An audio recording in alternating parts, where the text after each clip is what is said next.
Falmerabantsika rehetra indray ny tokantrano any amin'ny alalan'izao fotoana mahafinaritra izay fakahitatsika amin'ny alalan'izao fifandraisantsika amin'ny alalan'ny Facebook zao ihany koa. Ivavaky andreny ten'Andriamanitra tsika fa ivavaky tsika angatahtsika ny tompo tena ampahery atsika indray androany hiasa eo amin'ny fiainatsika angatahtsika ny fanahy masina tena hitarika. Ivavaky tsika tompoko. Raha eo misaotra anao izahay manome voninahitra anao zay ny amin'ny fotoana androany ity mbola afaka andreny amin'ny teninao dia taio manokana izay tsirairay avy oka manganay anao ary ampahery anay koa amin'ny alalan' izao teninao zao mankasitraka sy manome voninahitra anao zay amin'ny anaran'i Jesosy. Amen. Ny lohahevitry ny tenin'Andriamanitra androany dia ny hoe Raiso ny fandresenao. Dao maka tenin'Andriamanitra tsika ary Ezekiela toko 7:30 no vakitsika. Dia ndao tombokitsika eo amin'ny andininy voalohany dia ajanontsika eo amin'ny andininy 4:40. Vakitsika amin'ny anaran'i Jesosy ary. Tao amiko ny tanan'i Jehova ary ny fanahy mitondran'i Jehova nivoaka dia napetrany teo amin'ny loha safeny taolanao ary nitondra ahy nandehandeha teny amin'ireo izy ary indreo betsaka dia betsaka teny amin'ny loha sahy ireo ary indreo maina dia maina ireo. Ary hoy Jehova tamiko, ry zanak'olona, mo mety ho velona ihany va ireto taolana reto? Ary hoy izao, Jehova Tompo, ianao ny malala. Dia hoy indray izy tamiko, maminany amin'ireto taolana reto ka ataovy aminy hoe, ry taolana maina, mianoho ny teny Jehova, izao ny lazainy Jehova Tompo amin'ireto taolana reto, indro asiko fofinaina ianao ka ho velona, ary asiko ozatra ianareo ka paniriako nofo, ary hosaronako hoditra ianareo, ary asiko fofinaina ianareo ka ho velona, ka dia ho fantatrareo fa izao ny Jehova. Dia naminany aho arak'izay fanandidina, ary noho ny efa naminany aho dia injany nisy feo, ary indreo nihetsiketsika sady ny fanantona ny taolana samy nanantona ny taolana namany avy. Ary hitako fa indro naniry ozatra sy nofo ary nisarona hoditra izy nefa tsy mbola nisy fofinaina atao aminy. Dia hoy izy tamiko, maminany amin'ny fofinaina, eny maminaniry zanak'olona ka ataovy amin'ny fofinaina hoe, izao ny lazainy Jehova Tompo, manatona avy amin'ny rivotra efatra ry fofinaina ka tsotsofo ireo voavono ireo mba ho velona izy. Dia naminany arak'izay fanandidinay aho ka dia nidiran'ny fofinaina ireo ka velona dia nijoro tamin'ny tongony izy marobe dia marobe tokoa. Dia hoy izy tamiko, ry zanak'olona, ireto taolana reto dia nitaranak'Israely rehetra.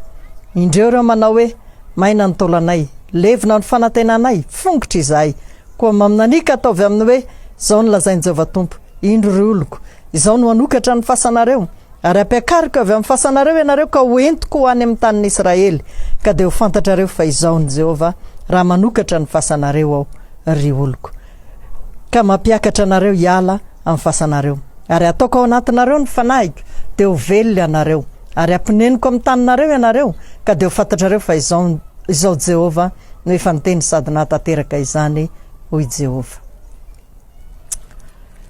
Eto dia ahitantsika tantarany zanak'Israely. Ireo zanak'Israely ireo izay tany amin'ny fahababoana, ary satria tany amin'ny fahababoana izy ireo dia nanana olana.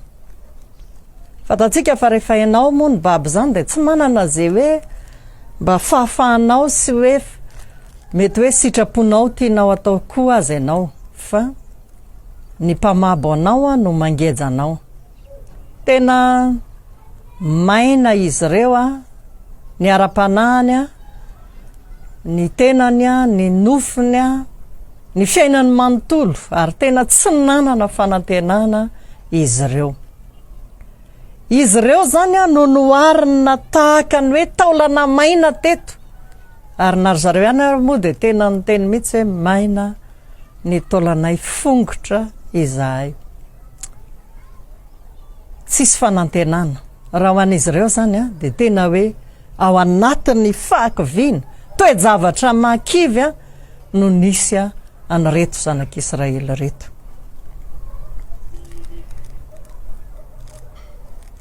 Ao anatin'izany toe-javatra mahakivy zany anefa izy ireo no nentin'Andriamanitra ny mpaminany Ezekiela, ary rehefa nentin'Andriamanitra ny mpaminany dia niteny tamin'ny mpaminany Andriamanitra.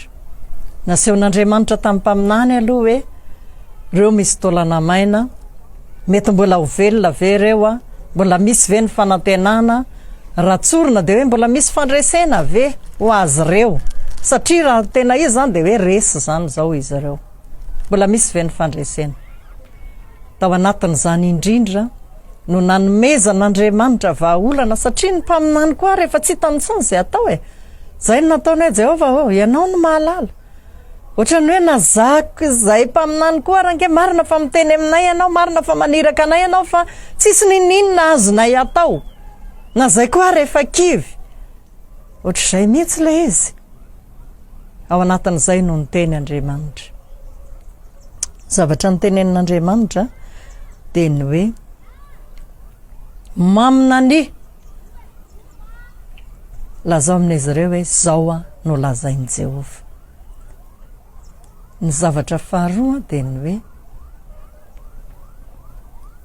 ny fanahin'Andriamanitra ataoko ao anatinareo ny fanahiko ny teny sy naminany Ezekiela nilaza ny tenin'i Jehova izy dia nanomboka ny fanantona ny ozatra ny fanantona ny taolana lasa nisy nofo tsisy na inona na inona fa rehefa aveo nasaina ny antso ny fofinaina izy io fofinaina io dia tsy inona fa ny fanahin'Andriamanitra dia nanomboka teo velona sy ny aina indray ireo taolana ireo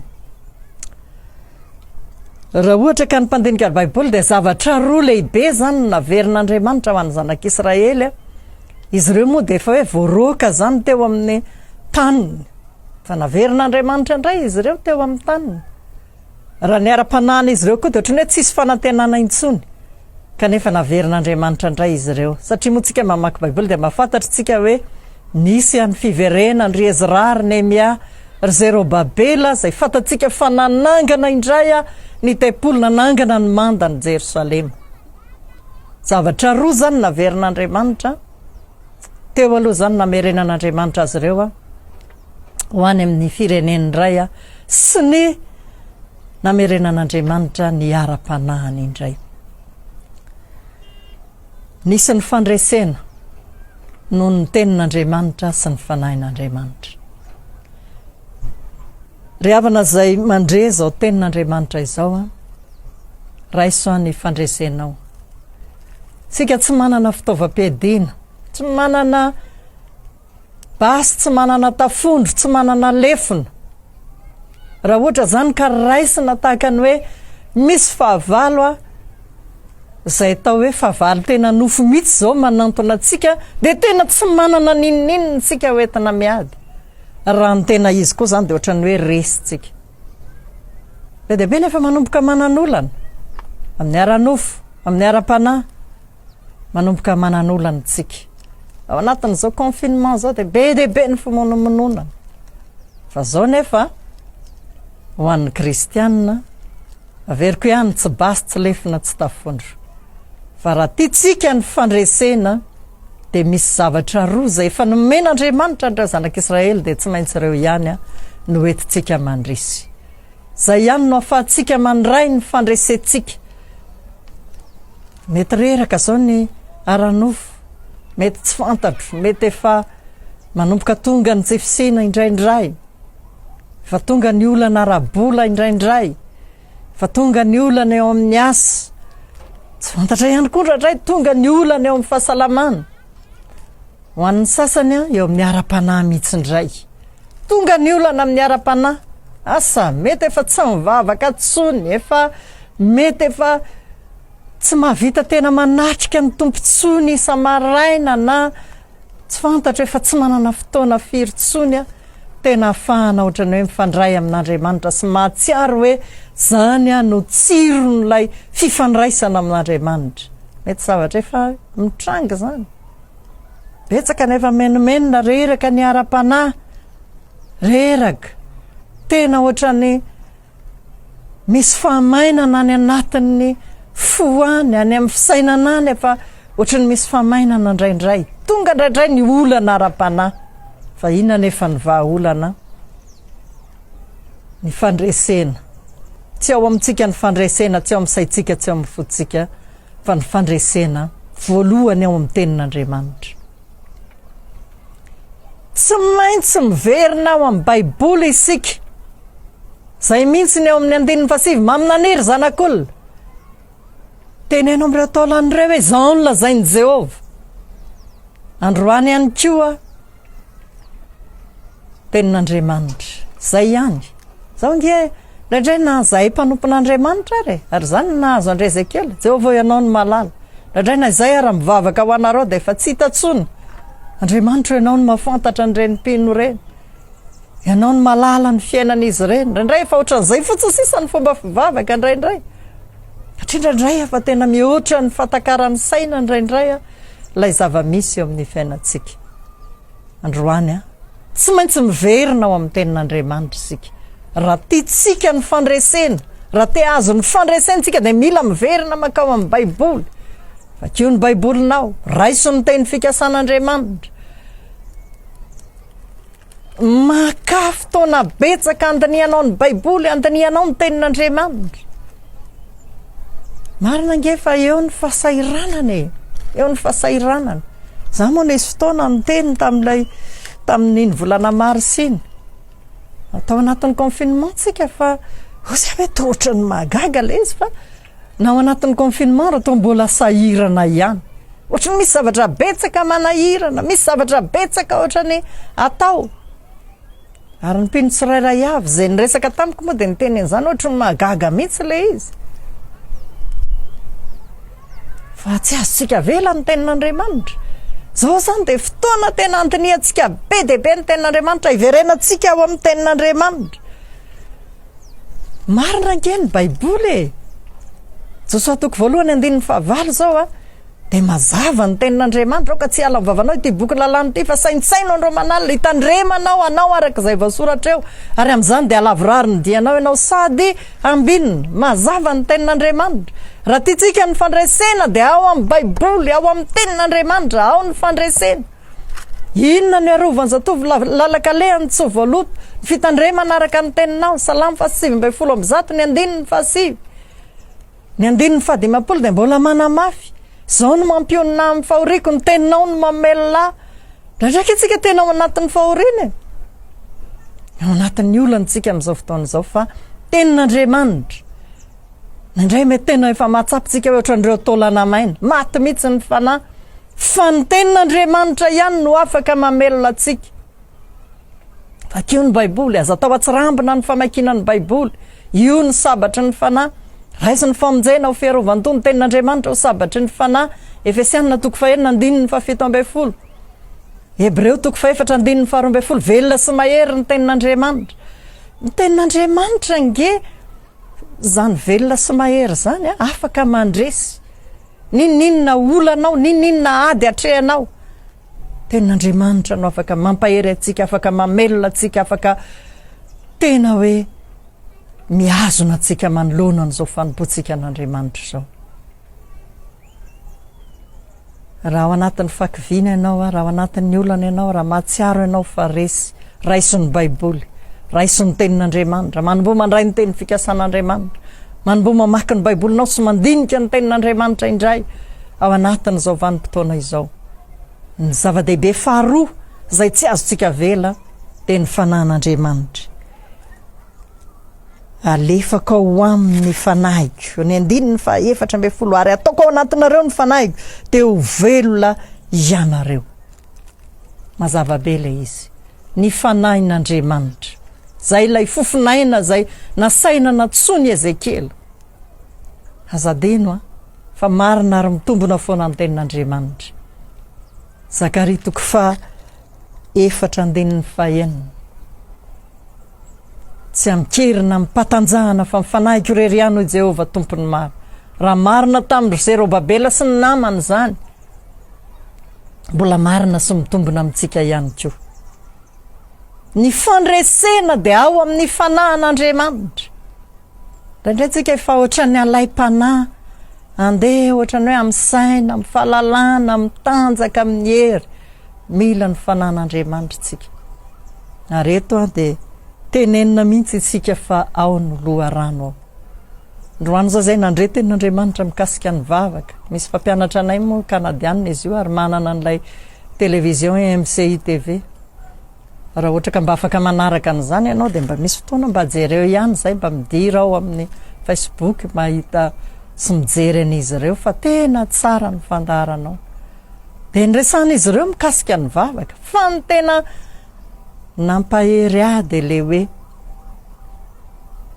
amin'inona ozy izy zareo ny tokony vavaka tsy maintsy mivavaka maraina ve dia ny valiny no men'ilay madama anankiray dia ozy izy hoe raha mahatsiaro fa Andriamanitra ny loharano tsy misy manery hoe tena tsy maintsy ifoy vavaka maraina kanefa raha mahatsiaro hoe Andriamanitra ny loharano dia tokony izy no ataoko voalohany amin'ny zavatra rehetra tokony tsy maintsy makao aminy natory aza ozy nandritry ny alina dia nahatsiaro hoe naninona no tafafo maraina no men'Andriamanitra andro vaovao indray tsy nisy nanointohina nandritry ny alina fa natory Andriamanitra ny loharano zany rehetra zany nisy ny fiarovan'Andriamanitra ary anisany tena nandresy lahatra zay hoe rehefa fantatro fa Andriamanitra ny loharano dia tokony mivavaka rehefa mivavaka tsika dia feno ny fanahin'Andriamanitra fanahin'Andriamanitra zay hery ho antsika azo hery ianareo amin'ny latsahany fanahy masina aminareo ary azo mamidovay ianareo fa amin'izany dia misy fanarana-po amin'ny ratsy aoka ho fenona ny fanahy asan'ny apôstôly toko voalohany 15 efa fatatsika Efesianina toko 5:15 fatatsika daholo zany tenin'Andriamanitra zany raha mahalalitsika fa Andriamanitra ny loharano dia tokony tsy maintsy mitady an'Andriamanitra tsy maintsy mivavaka tsy maintsy mangataka ny fanahy masina mba hiara-iasa amintsika amin'ny fiainantsika ranofoka nefa indrindraindrindra amin'ny fiainantsika ara-panahy tsy maintsy tokony matsapana zany tsika Andriamanitra ny loharanontsika tsy aiza ny loharanontsika fa ao amin'Andriamanitra amin'ny herinandro ohatra nanao karazana fiantsina mozy tsika defi fatatsika rehetra moa zany teny zany dia ozy tamin'Andriamanitra Andriamanitra zay zao tsy hitako mihitsy tsy hitanay mihitsy hoe ahoana ny fomba atao fa karaha manimpiasa ty mila aloha satria tsika manana olona miasa ao amin'ny fiangonana dia zao fotsiny teneniko tamin'ny tompo hoe ianao nefa nampanantena fa hiadidy ny fiainanay dia efa nampanantena ianao fa ianao no mianay raha ohatra ka mametraka ny fanahinao aminay aminao izahay dia ozy hoe pino reo miasa ao reo zao mila ny volany reo mba mety manana ny fahasahiranany reo dia nitazoniko ohatr'izay ny tenin'Andriamanitra dia nanomboka ny vavaka dia ny zavatra tena nandresy lahatra dia zay nylaina dia nomen'Andriamanitra dia niantso azy reo alaovy ny karamanareo ohatr'izay tsika zany tsy misy hoe hoaizitsika na hoaizitsika fa Andriamanitra ny loharanontsika dia tokony mila mitodika ao amin'Andriamanitra tsika mitodika ao amin'ny teniny mitodika ao amin'ny heriny nandray tena fakapanahy be mihitsy eo amin'ny fiainantsika hoe mampiasa ny saitsika sy ny fotsikatsika dia manomboka mieritreritsika tsy hany ny vahaolana fa raha tiatsika ny fandresena ao amin'Andriamanitra irery ihany ndao tsika tena hiezaka hitazona ny tenin'Andriamanitra ndao tsika tena hiezaka hivavaka zany hoe tena angataka ny fanan'Andriamanitra hiasa eo amin'ny fiainantsika reo no nampandresany zanak'Israely ary dia mbola reo ihany koa no mampandresy atsika ho faranako amin'ny alalan'reto fijoroana vavolombelona reto araka ny teneniko hoe zay moa mihaino tory-teny matetika misy vehivavy anankiray io vehivavy io dia voan'ny kansera ohatr'izao aloha ny zavatra nisy taminy ndray andro rehefa natory izy dia nifoazon'Andriamanitra izy tamin'ny roa alina ary nivavaka rehefa nivavaka izy dia tao anatin'izay ozy izy niteny Andriamanitra hoe voan'ny kansera ianao dia rehefa tany amin'ny dokotera izy da marinina dia tena voan'ny kansera tokoa fitifitiniko le satria lasa lava be raha vao tsy fitiniko dia rehefa avy eo tena fantatra fa nisy kansera izy fa tao anatin'izay nefa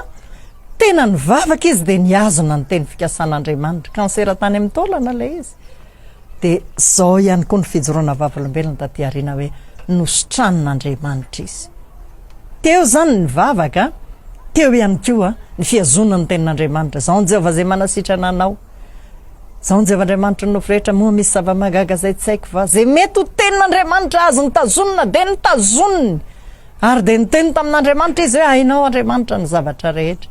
Ohatr'izay ihany koa nisy vehivavy anankiray izay tsy niteraka ihany ray izy io. Dia izao koa no mbola fijoroana vavolombelona hoe be dia be ny olana tena ny sedray, nisy fotoana izy tena kivy, misy fotoana izy lazainy mihitsy aza hoe ohatrany ampangainy satana izy dia ohatrany lasa ohatrany hoe menatra izy ohatr'izany. Tsy fitako izy hoe inona ilay mahamenatra hafa, ohatran'izay fotsiny ilay izy.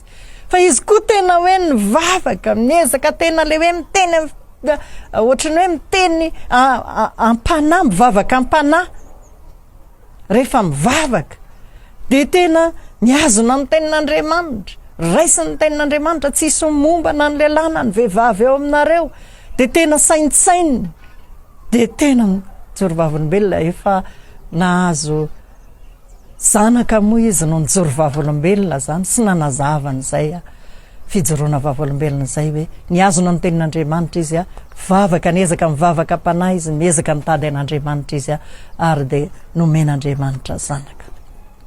Be dia be ny olana eo amin'ny fiainantsika. Indray izao ny fivelomantsika mihitsy ny tsy mandeha tazonina ny tenin'Andriamanitra.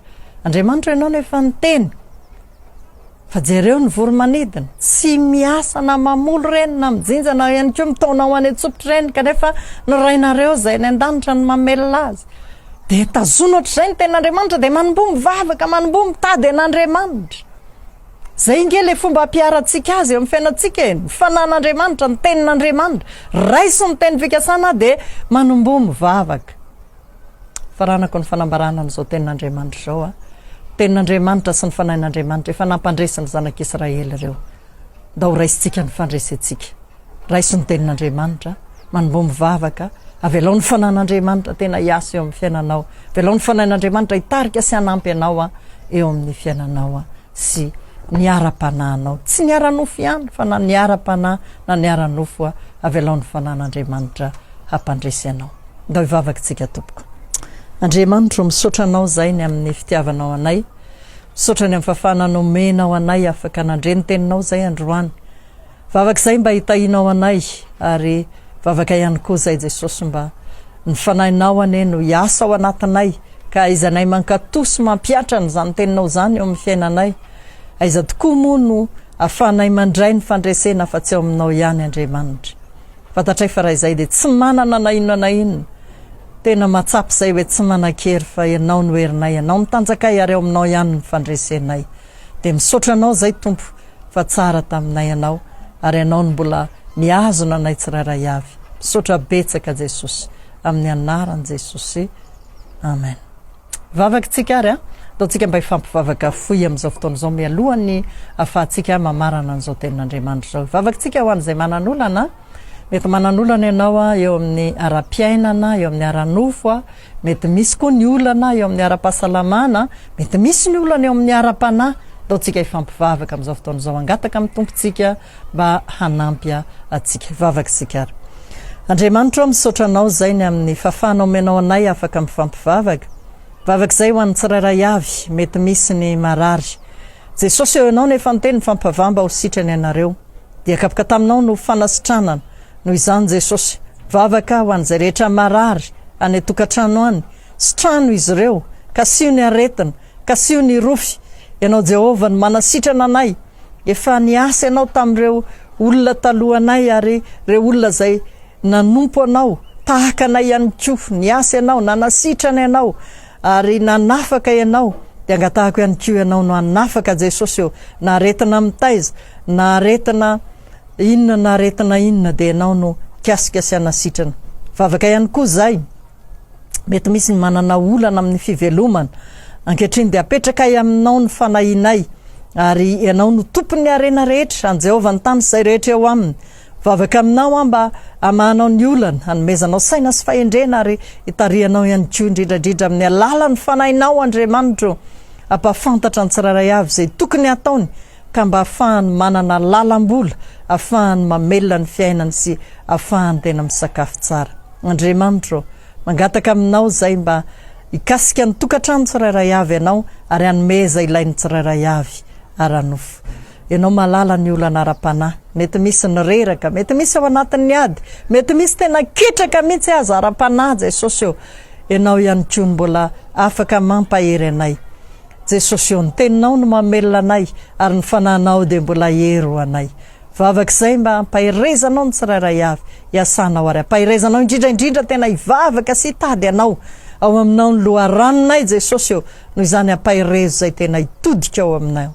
Misaotra betsaka Andriamanitra, tena tsara sady mpanao ny tsara ianao. Mankasitraka anao zay amin'ny anaran'i Jesosy. Amen. Zay ary ny fotoanantsika afaka mitohy mivavaka tsika ao an-tokantrano ao azadino ny mankatony tenin'Andriamanitra amin'ny alahady amin'ny 9 ny fotoanantsika manaraka. Efa ezanay momba ho lasa mialoha ny tenin'Andriamanitra dia miaza tena hoe hitady ny tompo iaino ny tenin'Andriamanitra mba hampahirentsika.